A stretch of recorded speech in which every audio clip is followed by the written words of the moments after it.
Sandiaga Uno pernah ketemu dengan beliau di Jawa Pos.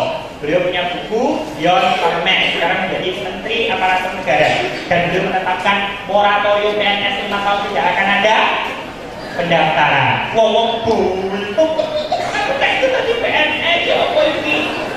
Saya mungkin kesempatan ini kita lupa. Oh, memang aku harus menjadi seorang pengusaha. Oh, memang aku harus menjadi seorang pegawai swasta. Bisa. Istriku itu kan alumni SMA 6. Dia itu punya teman SMA 6. Dia mencoba daftar di mana-mana nggak ketompo. Akhirnya yang kemudian terjadi adalah dia coba jualan kecambah di pasar Putra. Anda tahu, nekat-nekatan, anak orang sugih dodolan kecambah. Dalam jangka waktu 2 tahun, dia menjadi distributor kecambah terbesar di Surabaya. Surabaya Mekah itu layaknya kemudian nyuk. Benar ini kejadiannya. Karena apa? Sudah menjadi orang yang kaya. Dan dia kemudian saat bilang adalah, ya mungkin kegagalan yang selama ini aku lakukan selalu ada ikat di belakang. Apa? Ya Tuhan saya kepadaku lalu menempatkan aku di tempat yang terbaik. Oh itu bisa dipahami? Wes sekarang sama lulus Pak Jokowi kurang 1 tahun, moratorium masih berlaku cuti. Ya jadilah pekerja yang lain. Buat.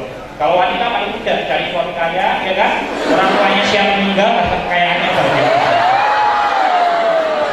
Ini ada yang kedua, tapi nanti insya Allah jam 10.45 kita tanya jawab kedua. Yang terakhir, ini hal yang mungkin perlu kita pahami dengan bagus. Passion, gairah, hasrat. Teman-teman, di dalam otak kita itu cuma ada 3. Yang pertama kapasitas, yang kedua OS atau sistem operasi, yang ketiga itu adalah budaya. Kapasitas bisa berubah, sama makan makanan yang bergizi, akhirnya kapasitas asupan gizinya banyak, tapi menjadi lebih pinter. Pubertas sampai akhirnya menjadi masa yang lebih muda. Usia 3 bulan, men, mungkin seperti itu. Ya lah ya. Karena apa? Gizinya bagus. Tapi kapasitas ini tidak kita bahas. Anda tahu kan, kita kan Homo erectus sama kemudian Homo sapiens pinter mana? Homo sapiens. Karena apa? Kapasitas otaknya lebih besar. Dia menjadi semakin pintar karena asupan makanannya semakin bagus. Yang kita bahas cuma 2, OS sama kemudian budaya. Budaya ini dipengaruhi oleh lingkungan. Contoh, ada pernah dengar multiple intelligence, kecerdasan linguistik sehingga orang kemudian bisa bahasa apapun, jin, hewan dan sebagainya itu.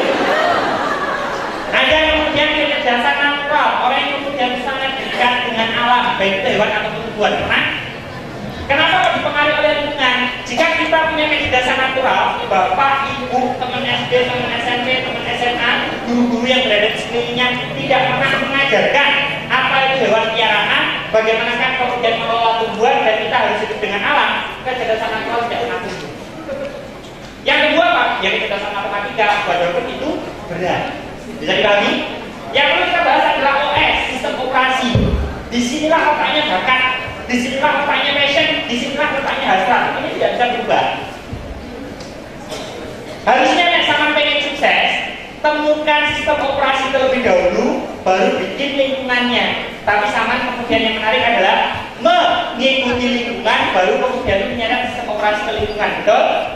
Nanti coba searching lagu Lentera Jiwa miliknya di sana dijelaskan ada anak kuliah fakultas hukum, dia menjadi staf Komnas Perempuan namanya Rina, tapi dibalik menunggu waktu yang tepat untuk bermain musik.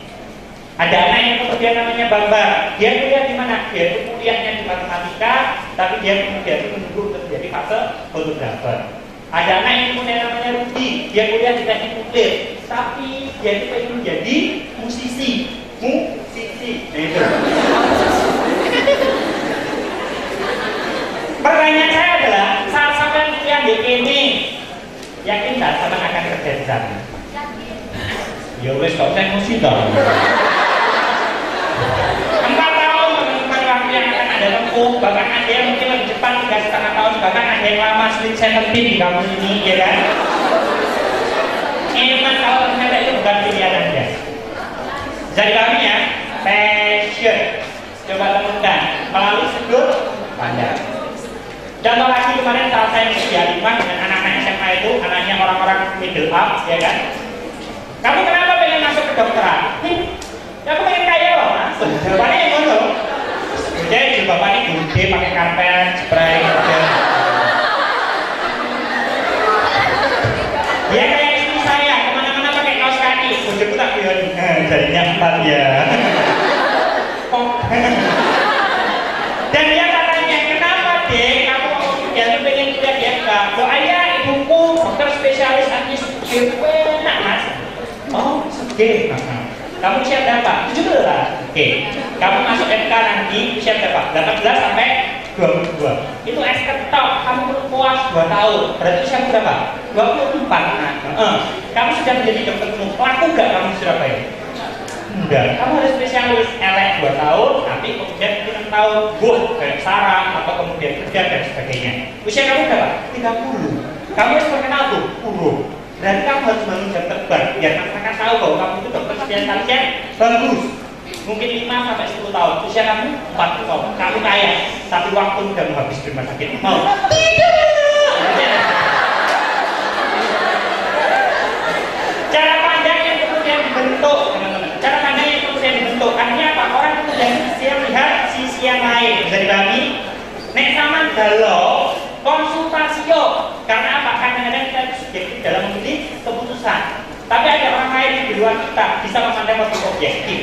Apa yang harus aku lakukan, mas? Bunuh diri yo. Mungkin apa? Contoh.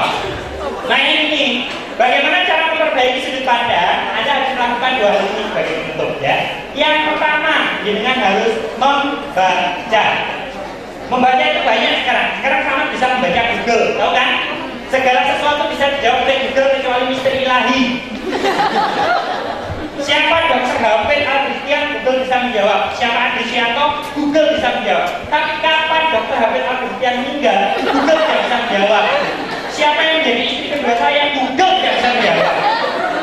Bahkan kalau Anda kemudian digombali oleh seseorang yang mencintai Anda, kalau dengan kata-kata mutiara, copy paste atau Google. Ya. Tapi sekarang, mohon maaf, memang buku itu sekarang kelihatannya itu jadi lebih sulit daripada www. Betul tidak? Kita lebih mudah. Kalau kehadiran Google tidak membuat ilmu pengetahuan kita bertambah, tidak membuat sudut pandang kita menjadi lebih melebar, Anda berarti yang rugi. Karena kita bisa mendapatkan sudut pandang dari banyak orang saat kita tinggal klik. Yang kedua, diskusi. Tapi diskusi dengan orang yang tepat. Nah, sama di kolam yang Mas Abed hanya menangku, ya. Nah, sekarang sama dia nggak cinta-cintanya yang menangku nggak masalah, ya. Gitu. Kalau dengan dia, itulah diskusilah dengan orang yang tepat. Sampai itu buku kolam yang ahli matematika tambah stres sama dia. Tak ukur mbak ya. Jadi secara F sama dengan X itu, bisa dipahami? Bisa. Itu aja mungkin yang bisa disampaikan. Sebenarnya ada ini ya. Ini melibatkan yang ketiga dan kemudian itu nilai atau value. Tapi karena nanti Mas Dodi tamunya jam 11, 15 menit insya Allah waktunya kita bertanya jawab. Itu aja yang mungkin bisa disampaikan. Silakan kalau nanti ada pertanyaan. Assalamualaikum warahmatullahi wabarakatuh. Bapak Andri Suyanto ya sudah Mas, ya Bapak Mas. Oh, apa panggilannya? Biasanya orang-orang itu manggilnya AA biasanya. AA. Ya. Ojo diganti E, ojo diganti E. Baru saya mau ganti. Oke. Perkenalkan, nama saya Karina Mujana dari Universitas Nahdlatul Ulama, Prodi S1 Keperawatan. Yang ingin saya tanyakan kan tadi disebutkan sama Bapak Adri Suyanto, AA Adri Suyanto. Andri Suyanto, bahwa untuk mengubah suatu sudut pandang tersebut kita itu bisa melakukannya dengan cara membaca atau berdiskusi.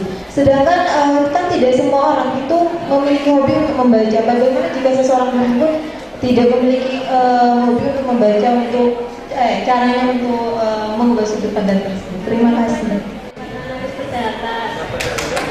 Saya mau nanya kepada Mas Hafid, apa orang gila itu juga termasuk bipolar atau gimana? Soalnya kan orang gila juga kan itu maksudnya naik turun dan juga kayak orang stres juga.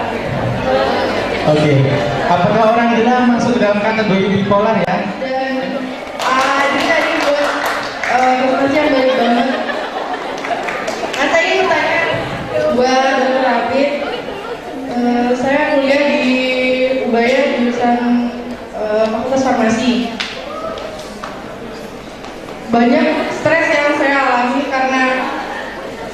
kuliah pagi 6:30, kadang sampai 6:30 malam lagi, terus belum tugas kayak gitu.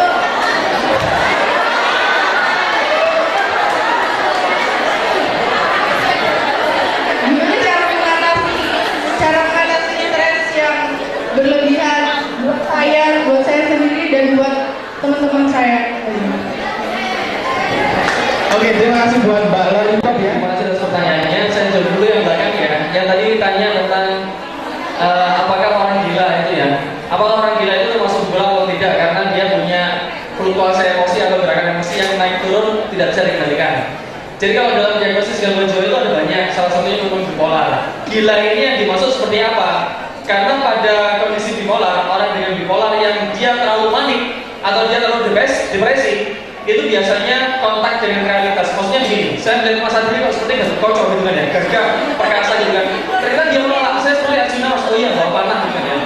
Nah, sama-sama ada realistisnya, berarti ini siapa yang gangguan kan gitu pertanyaannya. Nah, kalau pada kondisi gila, artinya ketika dia sudah tidak bisa membedakan antara yang nyata dengan yang tidak, antara yang imajinasi dengan yang realita, maka satulah dia bisa dikatakan gila. Nah ini bisa macam-macam, apakah bisa skizofrenia, ataukah bisa bipolar, ataukah gangguan mental organik dan seterusnya. Jadi kalau seandainya kita hanya melihat pada sudut perasaan saja, ya dia bisa disebut bipolar. Tapi kalau ternyata proses berpikirnya juga terganggu, artinya dia sudah tidak bisa membedakan antara realita dengan kenyataan, maka dia masuk dalam diagnosis yang lain, bukan lagi bipolar. Begitu, bisa dipahami ya? Ya sekali lagi, kalau dia hanya melibatkan perasaan, tidak ada gangguan proses berpikir, maka dia bisa disebut sebagai bipolar. Tapi kalau seandainya proses berpikirnya juga terganggu, tidak bisa membedakan antara imajinasi dengan realita, maka dia masuk dalam diagnosis yang lain. Oke? Ya, untuk pertanyaan yang kedua, kalau boleh tahu, 5 sub kepribadiannya boleh disebutkan. Openness-nya bagaimana?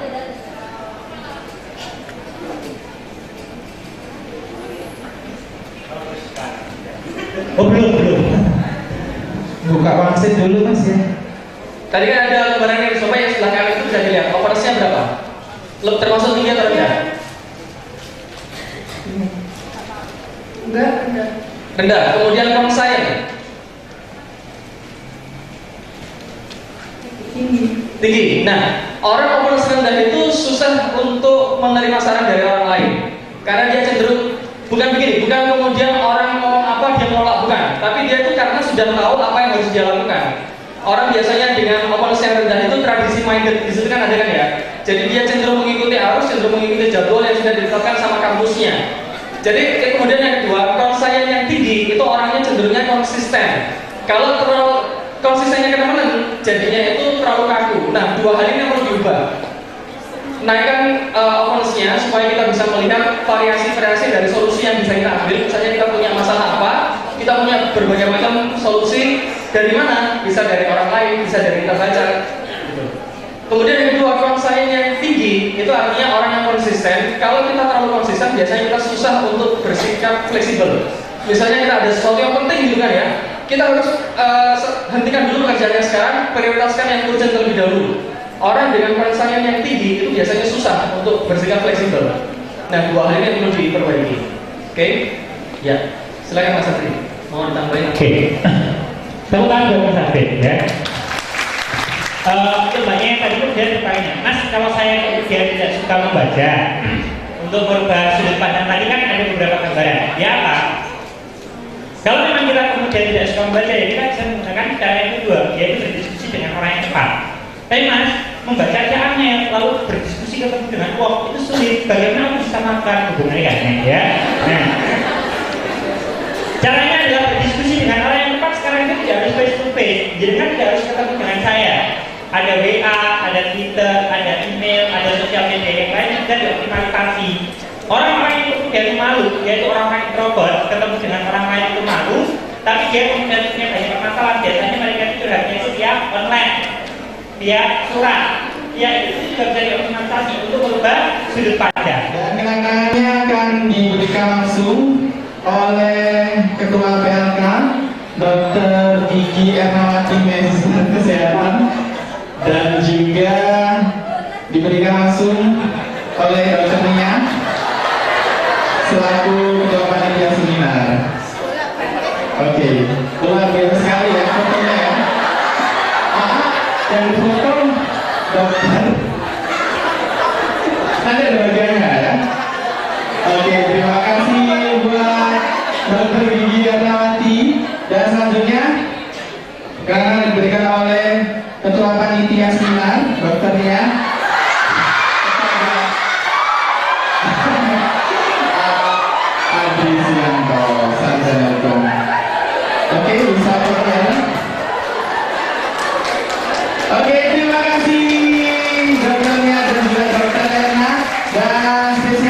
juga